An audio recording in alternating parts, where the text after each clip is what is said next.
All right, so hard sparring. What do we think about it? You either love it or you hate it, or even both. But if you're a competitive fighter, there's a time and place for it. You need it. It takes you to deep waters, right? That's what you know what you're made of. But like I said, there's a time and place for hard sparring. If it's too soon, I don't like it. Or if it's like right a week or let's say 2 weeks before a big fight, also don't like it. You have risk of getting injured. And also, I mean, a lot of time fighters are trying to be heroes. You know, you go to gyms out here and you see like amateur fighters or pro fighters with lots of experience, lots of fights, sparring a beginner, trying to take their head off. Like, that beginner's probably never going to go back again after all that experience that he went through, you know? Yeah. But, like I said, it tests you, right? Maybe you're like, damn, there's levels to this. I need to get better. Right. And it goes both ways, you know?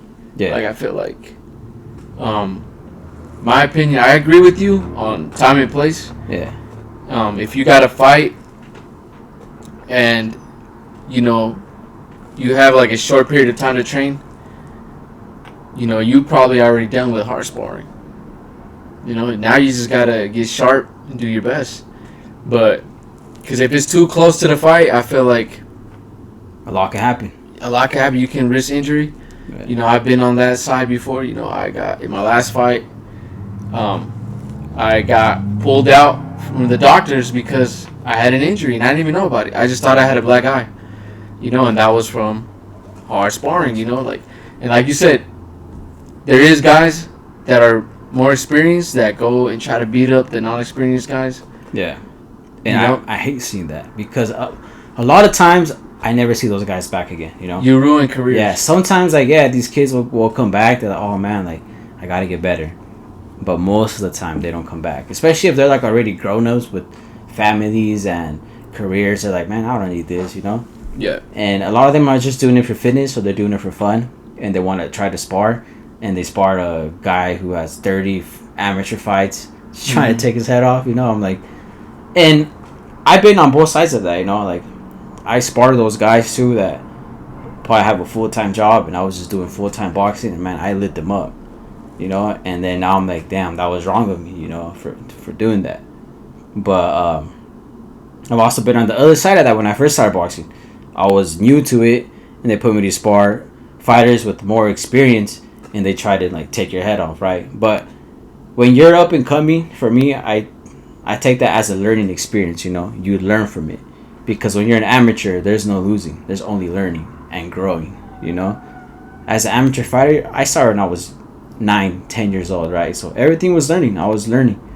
But a lot of times you're like, damn, like, I don't want to go back there just to get beat up, you know? In the beginning, I was kind of like that. I was like, I don't want to go, you know, just so they could put me to spar and these guys try to take my head off. But you learn from it and you grow from it. Yeah, I agree with that. I mean, that's how you get better. I feel like that's different. Yeah. I feel like because that you need that. That's how you get better. Because that's how I gained my experience too. I was just a kid with 2-3 fights, and I was sparring multiple time national champions, back to back, bro, like bunch of times. And you go home with the headache. Not really, because I feel like I grew so much from those guys. Yeah. You know, like I feel like I grew and my confidence grew so much. Yeah. See, that's what it helps you with. This is the thing though. Is that there's guys that know how to work. The guys that I used to spar back then, they knew how to work with me. You know? There's some guys that don't know how to work, and those are the guys that are dangerous. Yeah. Though I call them, they're just basically assholes, bro. Yeah. You know, like, yeah, because like if you hurt someone in sparring, you pull back, right? Yeah. These guys will still try to like there's until you're in the ground.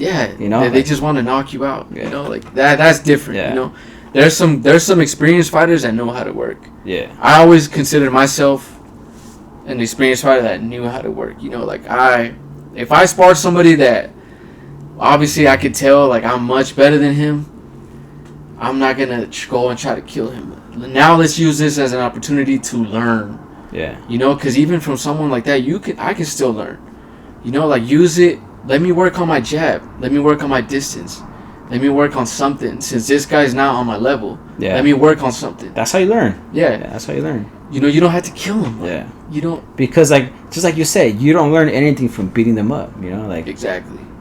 Like, no, if it's like 2 evenly matched sparring and you guys are both getting ready for a fight, and you want it, that's when you can like go hard. But if you're like just taking advantage of the situation, that's when I'm like, nah, I mean, that doesn't make sense, you know? And there's been a couple of times where like I've sparred people like fighters that have 1 or 2 fights. They're in their 30s, they have full-time jobs, I have a family, and I'm like, all right, I'm just gonna work on defense this round, or I'm gonna just use my jab this round, you know, like go lighter on them, you know.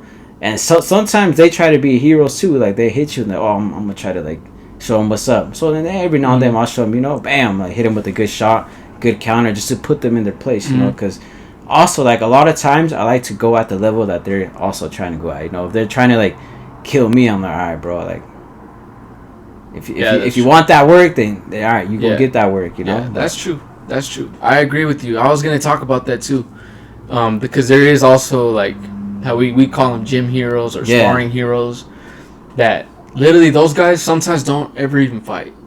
They just want to spar. That's their fight. So if they're gonna get you in the ring, that's their fight. That's to them. That's fighting. And then, you know, like, so they're gonna try to make it street fight, dirty. They push your fucking head. They elbow you. They push you. They try to wrestle you. Yeah, some guys, I've had guys take off their headgear trying to fight. You know, like you see shit like that. Bro, I just beat you easy right here. Yeah, they get angry and they think like for some reason it's gonna be different if they take off their headgear. But bro, like if I just beat you in sparring, bro, imagine what I'm gonna do to you outside of sparring. Yeah. But like, okay, yeah. So like, there's those guys too, like the gym heroes, sparring heroes, right? And then like, this is another thing that I want to talk about. There is like the experienced fighter beating up the experienced fighter beating up the beginners or whatever, the guys that are not that much experienced. Yeah. But there's also like those gym heroes, right? Sparring heroes that, because they take advantage of fighters that are trying to get the shark rounds, you know? So there's guys that do shark rounds, which if people don't know, shark rounds are the ones where you're just sparring guys 2 rounds, 1 round, like new guys every round, right? There's guys that are like obviously not on your level, and if they get in there in the shark round, they're gonna go like a street fight. And you could be an experienced fighter, but if you're on your 8th, 9th round, bro, you're gassed. You're tired, and then these guys go in there fresh. And they're like street fight guys, like boom, boom, boom, boom, boom. Yeah.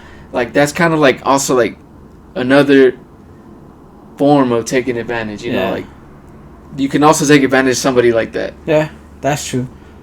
Yeah, but and these guys are getting ready for fights sometimes. You know, like it could be a professional fighter getting ready for a fight, or a high level amateur fighter getting ready for a fight. And if you do that shit, like see with that, like if it's like 2 weeks before a fight, then that's when I'm like, all right, you're risking an injury there, right? Doing all that. So that I don't agree with. But if it's like maybe 6 weeks before, you know, they're pushing you, you know? So I'm like, like a lot of times, like, like even if you're tired and they're going hard at you, like they're pushing you, you know? So like you never know how you're going to feel in the fight, you know? Like maybe you're 8 rounds in and the guy's still fresh and you're a little tired, but you've been there, you know? You've been there. You've been tested. Yeah. So I feel like that I agree with. But if it's like 2 weeks before a fight, it's more risky because you could get injured, you know. And that's why I'm like, then they're also messing with your finances, because if you can't fight, you don't get paid, you know. And I'm like, that's your career. That's your career. Perfectly said, dude. Like, I feel like that was perfectly said. Yeah, that's like, you need that as a fighter. Yeah. When you got time. Yeah. You know, 5 weeks, 6 weeks in, 4 weeks, 3 weeks, 2 weeks is already risking it too much. 2 weeks, and the last week is already pushing. Like you already should be tapering down a little bit and sparring guys mostly just for getting your time, like having your timing for your fight, you know. So like let's say like if you're sparring 2 weeks before a fight, you think you should let your sparring partner know? For sure. Yeah, because I think that should be like a you thing or your coach. Your coach, yeah. Obviously, your coach and the other guy's coach should be like, hey, we got a fight next week. You know, let your guys know, you know, like we're gonna work with you. You gotta work with us too. Yeah. You know, like obviously the guy that's getting the rounds, the shark rounds, should also not be trying to knock them out. Yeah. Like it should just be work. You know. Like, Yeah, you're just working on trying to get better. Let's work on our game. Yeah. Like Devin Booker said, you know, like we don't need to be running doubles in practice. You know. Practice. Yeah, you know, like it's practice, bro. Like, you know, like you don't need to be the hero. It's practice. You're trying to get better. You're working on your game. Yeah. How are you gonna work on your game when you got people trying to street fight you? Yes, I'm mostly talking about 2 weeks. Yeah. 3 weeks around there. You know, like if we still got time, bro. Bring the heat, bring bro. it on, yeah, because you need it. You know. Yeah, bring the heat. That's when we need to get better. Yeah. But if it's getting closer to the fight, then I'm like, yeah, that's when you got to push back a little bit, work more on sparring to learn, than sparring to try to hurt one another, you know. But also, like, not just that, like, even like a lot of times, I see even like a lot of pro fighters talk about it. I've heard a lot of like famous pros talk about it, that these fighters get more brains damage, more CTE from their camps than from the actual fight. I saw that. You know? I saw that. So I'm like... But, and you know what? No, it's true, because you know what that theory came from? It's the gloves. Do you know that bigger gloves causes more damage to your head? They have more impact, right? They're heavier, so they carry more weight. We spar in 18 and 16-ounce gloves. Yeah. You know, like, it doesn't really make sense. But, I mean, I get why it's easier to block. It's easier to carry. Yeah, I get why we do it. Yeah, I get why we do it. It's for protection. Yeah. It's for protection, the headgears, all that shit. But that's why in fights, they say UFC fighters have less damage because they got little gloves. Yeah. We got some big ass gloves, dude. Like, boom, like your head is like getting hit by these big ass gloves. For it's like even bare knuckle or like UFC, it's just like it's just right there, you know, like it doesn't really move your head as much. Yeah, your brain's not bouncing as much. You not know? Bouncing as much. So I mean, those are hard sparring. Is it a tough topic in boxing? It is. Like, I feel like you need it, but not a lot of it.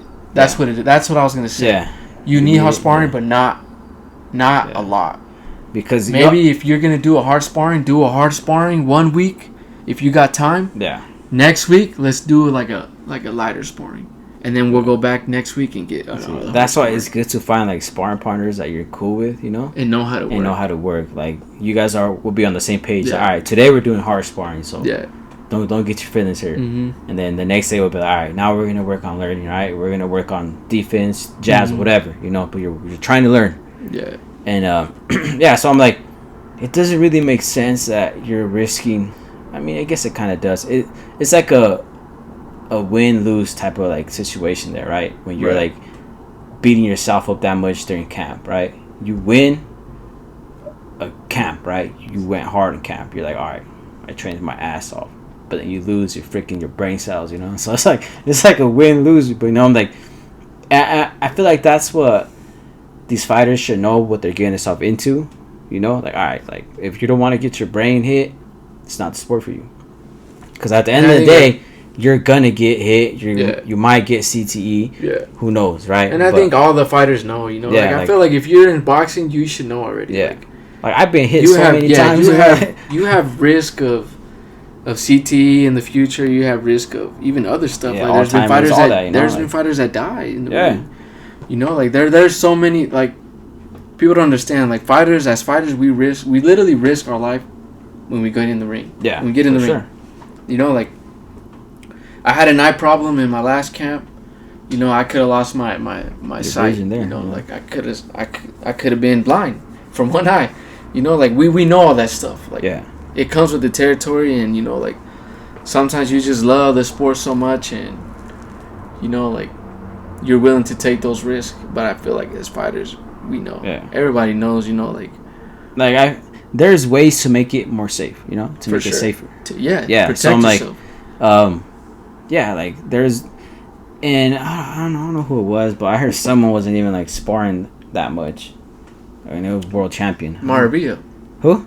Sergio Maravilla. He doesn't spar, which is so weird, bro. Because I feel like it's harder to learn, you know, like that too. Cause yeah, like, I feel like that's the only how way you actually learn. Yeah. Like, how did he used to get in fight shape?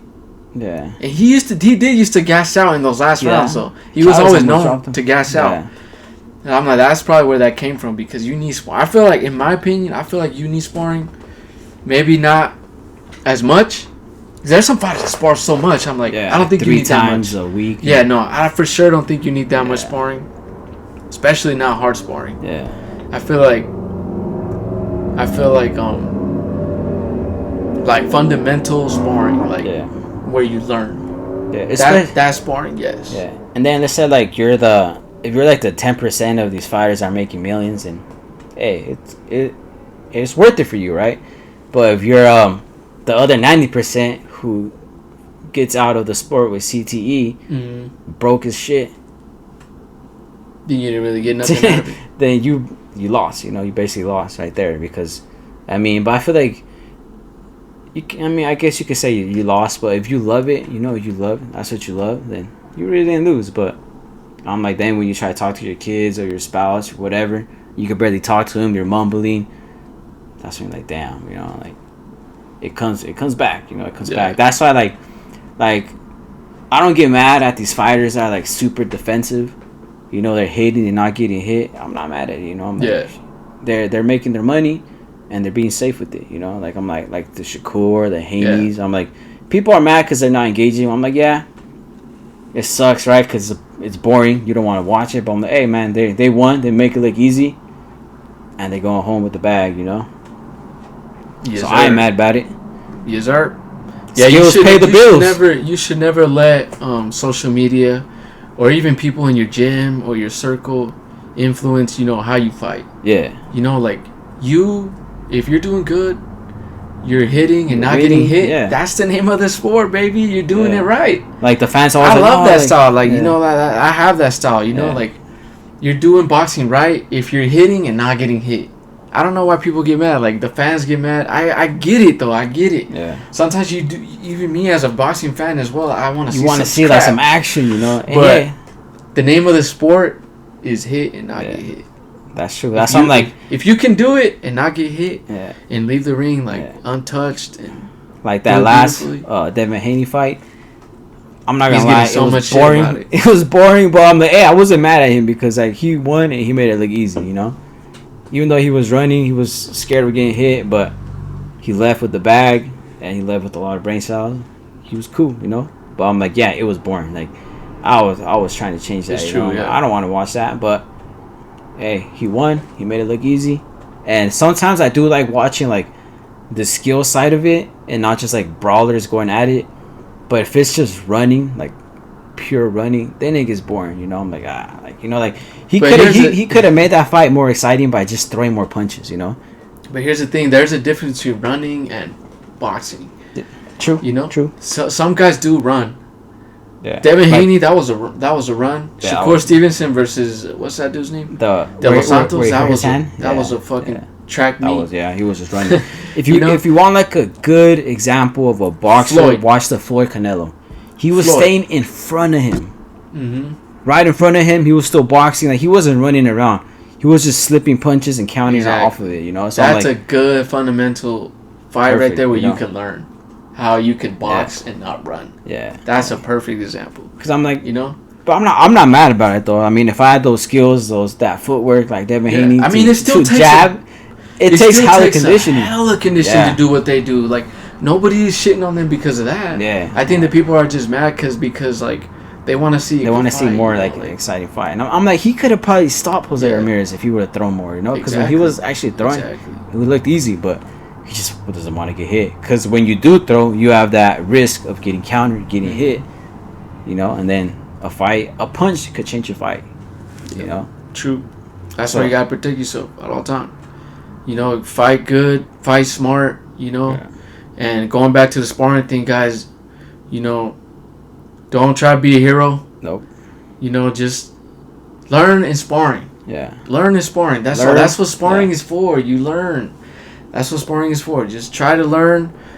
If you're the experienced guy, stop trying to kill these guys and learn. If you're the experienced guy, Stop trying to kill these guys and learn. And if you're on the other side and you're unexperienced, learn something from the professional that you're sparring. Don't try to go in and kill them. Yeah. Learn something from the professional that you're sparring. You know, like, learn something. That's what sparring for, is for learning. You know? And if you're the guy that tries to knock people out in sparring, stop filming it and putting it on YouTube and Instagram Reels and shit. Especially if it's a beginner. Yeah, dude, that makes you look kind of like... Like, it does. Like, if you look at those comments, everyone's just, like, dogging him. Like, that guy looked like he just his first day at the gym and you're already trying to knock him out, you know? I'm like... Stop doing that. Yeah, don't use do sparring that, to learn, and that's it. Like, if you go in there with someone your level and you guys want to do hard work, spar hard, go for it, you know? Like, actually, I'm not saying it's bad. Like I said, there's a time and place for that. But don't be heroes. Don't be heroes all the time. Learn and grow, and, man, you'll be successful in the sport.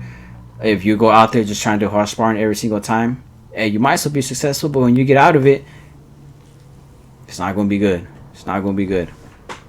But, hey, guys, that's it for episode 3. Remember to stay safe out there, guys. Wear your headgear. Wear your headgear and your 18-ounce gloves. But keep working hard, guys. Spar safe, guys. Spar safe. All right. See you guys. I'll get you Sabroso t-shirts. See you guys on Catch that y'all on the next episode, one. man. Stay safe out there. Peace out. Bam.